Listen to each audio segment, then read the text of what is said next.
Israeli বিমান বাহিনীর সদস্যদের খোলা চিঠির পর এবার সেনাবাহিনীর গোয়েন্দা শাখার অন্যতম গুরুত্বপূর্ণ ইউনিট 8200 রিজার্ভ সদস্যরাও সরব হলেন। তারা সরাসরি বলেছেন, যুদ্ধ থামাও, গাজায় আটকে থাকা জিম্মিদের ফেরাও, প্রয়োজন হলে যুদ্ধের পথ এখনই বদলাও। শত শত বর্তমান ও সাবেক রিজার্ভ সদস্য এই চিঠিতে স্বাক্ষর করেছেন। চিঠিতে তারা লিখেছেন, এই মুহূর্তে যুদ্ধ মূলত রাজনৈতিক ও ব্যক্তিগত স্বার্থ রক্ষার কাজে ব্যবহৃত হচ্ছে, জনগণের নিরাপত্তার স্বার্থে নয়।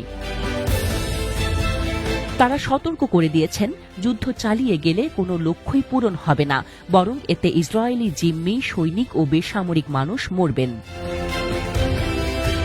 রিজার্ভ সেনারা এটা উল্লেখ করেছেন, চলমান যুদ্ধের কারণে রিজার্ভ বাহিনীর ভেতর হতাশা ছড়িয়ে পড়েছে, আশঙ্কাজনক হারে বেড়েছে সেনাদের অনুপস্থিত থাকার সংখ্যা।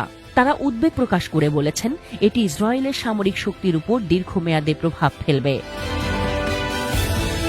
8200 সদস্যদের ভাষায়, যুদ্ধের প্রকৃত কোনো কৌশল নেই, পরিষ্কার কোনো পরিকল্পনা নেই, শুধুমাত্র রাজনৈতিক স্বার্থেই যে যুদ্ধটি চালিয়ে নেওয়া হচ্ছে সেই বাস্তবতাটিকে আমরা প্রত্যাখ্যান করছি।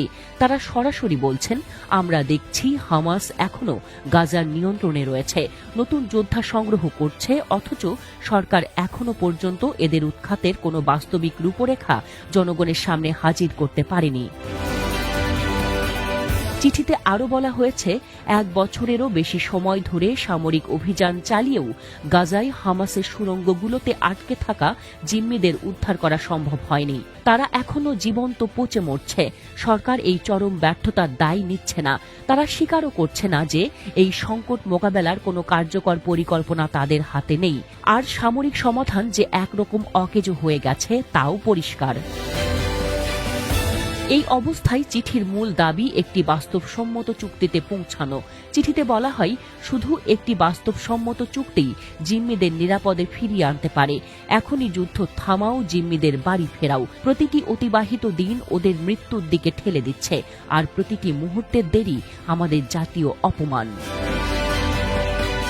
এই চিঠির ঠিক আগের দিন প্রায় 1000 জন সাবেক বিমান বাহিনীর সদস্য, যার মধ্যে 60 জন সক্রিয় রিজার্ভ সদস্য, একই ধরনের একটি বিবৃতি দিয়েছিলেন। প্রধানমন্ত্রী নেতানিয়াহু ও নিরাপত্তা মন্ত্রী ইসরায়েল কাটস এই অবস্থানের তীব্র নিন্দা জানিয়েছেন।